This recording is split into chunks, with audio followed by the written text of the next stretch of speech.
왜 내 집은 편입이 되지 않았냐. 보셔서 아시다시피 발표 후에 민간 쪽에서도 상당한 호응을 많이 보여왔습니다. 그리고 주민들이나 지자체의 호응이 높다라는 점에서 좋은 분위기로 이어져 가고 있다고 생각을 합니다. 믿고 신뢰하면 이제 저렴한 양질의 주택 나오는 겁니까? 예, 충분히 나올 수 있다고 생각합니다. 자신감 넘치십니다. 아주. 좋습니다. 자주 나오는 질문들이 있거든요. 그걸 좀 제가 모아봤거든요. 네. 한번 질문을 드려보겠습니다. 네. 3080 플러스 주택공급 대책 발표하고 나서 지금 한 2달 만에 1차 후보지가 나왔거든요. 이게 너무 좀 빠른 거 아니냐, 속도가. 저희는 뭐 결과적으로 말씀드리면 좀 더 빨리 하고 싶지만 더 빨리 하지 못해 아쉽다예요. 왜냐하면은 공급 대책이라는 게 사실 적시에, 적기에, 적재장소에 공급이 되는 게 상당히 중요한데 공급 대책에 뭐 이거는 해결하기 어려운 한계 중에 하나가 시차가 무조건 존재한다는 거거든요.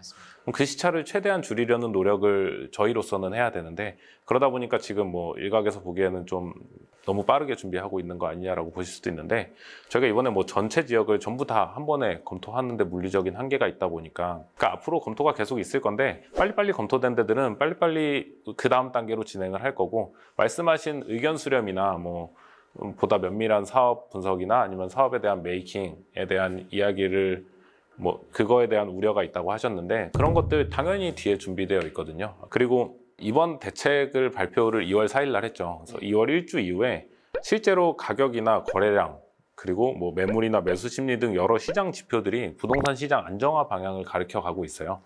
이런 시장 분위기 하에 우리가 이번 대책의 발표 취지 자체가 양질의 저렴한 주택을 뭐 수요가 많은 도심에 신속하게 공급할 수 있다라는 데 목표를 하고 있는데 그거에 대한 결과물이 조금씩 보여가고 있는 이 상황에서 저희가 주저할 이유는 없다라고 생각을 합니다. 주저할 이유는 없다. 멋집니다. 또 이런 질문도 있습니다. 토지주 동의 요건, 아까 동의 받는다고 말씀하셨잖아요. 근데 그 요건이 10%입니다. 그러면 신청을 할 수가 있는 거죠. 네, 그 동의율이 너무 낮지 않냐? 라는 의견도 좀 있습니다. 토지주 동의 10%라는 의미는 토지주가 10% 동의하면은 이 사업은 그냥 이제 더 이상 의견 묻지 않고 간다 이런 의미는 아니거든요.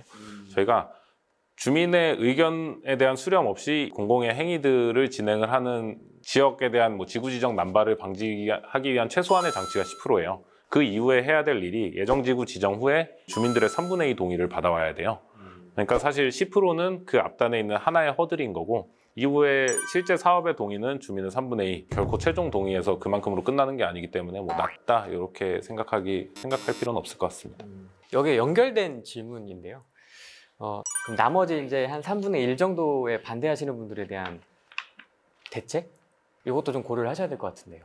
저희가 일단 사업을 하는 데 있어서 주민 동의율은 가장 중요한 요소예요. 사실 3분의 2 동의를 받는 게 사업의 최소 요건이긴 하지만 3분의 2 동의가 있고 실제로 33%가 반대를 하신다고 하면 사업이 실제로 하기가 힘들어요.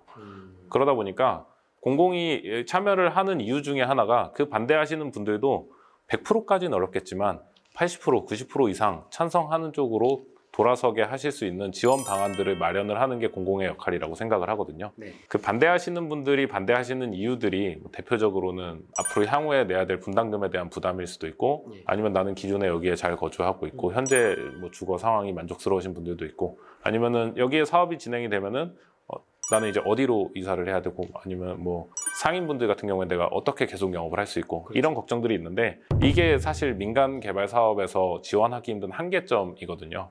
뭐 지원을 할 수 있는 만큼 법에서 정한 만큼은 하고 계시지만 분명히 충분한 보상을 하는 데는 한계가 있어요. 그 부분에서 공공이 나서서 필요한 지원들을 해주겠다라는 장치들을 여러 개 만들어 놓은 거고 그걸 통해서 비록 3분의 2 동의로 사업이 가지만 80%, 90% 이상 주민들이 대다수가 동의하실 수 있도록 최대한 뭐 주민들의 필요 사항들을 지원을 해 나가겠다라고 이해를 해주시면 좋을 것 같습니다. 또 한 가지 이제 자주 나오는 질문 중에 하나가 2월 4일 이후 발표 이후에 빌라를 이제 매수하신 분들이 많으시죠. 그런 분들이 많으신데 현금 청산당하는 사람들에 대한 뭐 방안이라고 해야 될까요? 대책이라고 해야 될까요? 네, 어떻게 좀 보시는지. 정확히 말하면 현금 청산이 아니라 현금 보상입니다. 그래서 그 보상법에 따른 현금 보상을 받으시고 뭐 수용에 대한 제도를 활용하는 이런 사업 구조인데 이건 사실 저희가 앞서 설명드린 것처럼 투기 방지 대책과도 연관이 있는데 불가피하게 이렇게 적용할 수밖에 없었던 이유들이 좀 있습니다. 뭐 신규 개발을 노리는 투기 수요의 유입을 분명히 억제할 필요가 있었고 그리고 실수요자를 보호하기 위해서는 해당 장치는 분명히 필요하다고 생각을 했습니다. 추가적인 이득이 보장되는 우선 공급권을 부여를 하지 않는 것이지 뭐 강제로 뭐 재산을 몰수하고 이런 건 아니거든요.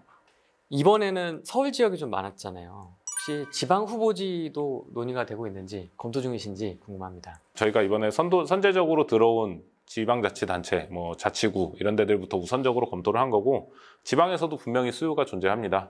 그래서 저희 쪽으로 제출을 해주신 지방 후보지들도 있고 그리고 지방에서도 해당 사업이 필요한 입지는 분명히 존재를 하고요. 그래서 순차적으로 저희가 발표를 해 나갈 거고 이번에 3월 31일 날 1차적으로 선도 후보지를 발표를 했고 뭐 4월 중에 한 번 더 2차적으로 할 거고 5월 중에도 있습니다. 네.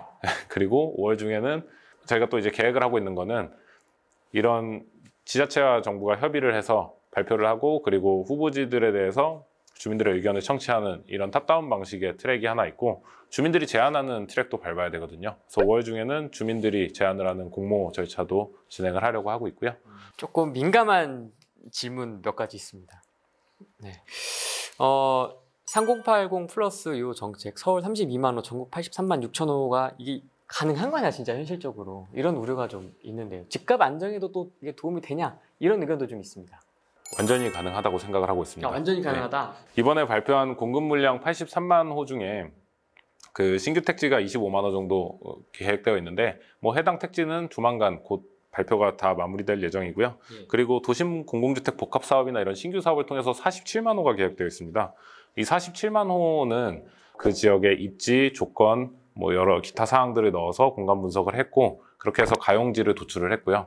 그렇게 해서 도출된 가용지들 중에서 기타 기존의 사업들 대비 주민들의 기대 참여율이 있잖아요. 주민들이 반대하면 사업이 안 가니까. 그래서 그런 기대 참여율까지도 감안을 해서 보수적으로 산정을 했는데 여기에다가 추가로 저희가 토지주등에게 주는 인센티브나 아니면은 뭐 사업이 보다 활성화가 될 수 있는 각종 지원 장치들을 감안을 하면은 해당 물량을 공급할 수 있는 가용지는 충분하고 뭐 해당 물량의 실현 가능성도 상당히 높다고 생각을 하고 있었습니다. 실제로 대책 발표 이후에 지금 현재 시점 기준에서 발표 후에 2달여가 지났잖아요. 그 한 2달여 만에 거의 주민들이나 이런 그 사업에 대한 문의, 컨설팅은 한 800여 건, 거의 900여 건 가까이 이루어지고 있고요. 그리고 지자체 통해, 그리고 주민들 통해 접수된 사업 후보지만 이미 360곳이 넘었어요. 근데 이 360곳에서 전부 다 주택 공급이 이루어진다고 가정을 하면 이것만 해도 이미 34만 호가 넘을 거거든요. 계략적으로 추정해봤을 때 34, 5만 호 정도 될 것 같은데 이런 식으로 이 2달 만에 이미 후보지가 이 정도가 됐고 저희가 생각했던 가용 분석지 물량도 충분한 거를 감안하면 이 주택 공급 물량의 실현에는 전혀 문제가 없고 이 사업 유형도 작동이 가능함이 점점 더 이제 현실화되고 있다. 실현 가능성이 보여지고 있다라고 생각을 합니다. 그리고 이건 저희가 생각한 건데 이번에 공급 계획, 공급 대책의 물량이 사실 압도적인 물량이잖아요. 기존에 이만큼 공급을 발표한 적도 사실 손에 꼽고 그래서 이런 압도적 물량에 차질 없이 이행되면 앞으로 이제 저희가 후속 절차들 이제 후보지들이 발표가 됐고 주민들께서 접수하고 사업의 의향들이 높은 이 와중에 그럼 계속적으로 도심 지역 안에 양질의 주택이 공급될 수 있다. 그리고 저렴한 공공분양주택이 공급될 수 있다라는 신뢰가 형성된다면 당연히 매수세가 진정될 것 같아요. 오늘 정말 가감없이 솔직하게 어려운 자리인데 좀 불편한 질문도 있으셨을 텐데 네, 솔직하게 답변해 주셔서 정말 감사하고 끝으로 저희 시청자분들에게 하고 싶은 이야기, 뭐 정책 얘기도 좋고요. 다 좋습니다. 이런 주택 공급 방안 관련한 후속 절차들이 차질 없이 이행되게 된다면 도심 지역에 그리고 그 국민들이 선호하는 우수 입지에 양질의 주택이 저렴하게 공급이 될 수 있는 기반이 충분히 조성될 수 있을 거라고 생각하고 있습니다. 국민 여러분들께서도 저희 정부가 하는 정책에 대해서 충분히 신뢰를 하시고 지지를 해주신다면 저희는 차질 없는 이행을 통해서 양질의 저렴한 주택 공급으로 보답을 드릴 수 있도록 최선을 다해 정책과 사업 착수 그리고 사업 진행에 대해서 매진하도록 하겠습니다. 믿고 신뢰하면 이제 저렴한 양질의 주택 나오는 겁니까? 예, 충분히 나올 수 있다고 생각합니다. 자신감 넘치십니다, 아주. 좋습니다. 후보지 발표가 계속 남아있다고 하니, 네, 뭐, 사무관님이 또 나오실 것 같긴 한데, 다음에 또 한번 뵙고 이야기 나눠보도록 하겠습니다. 오늘 여기까지 하겠습니다. 고맙습니다. 감사합니다.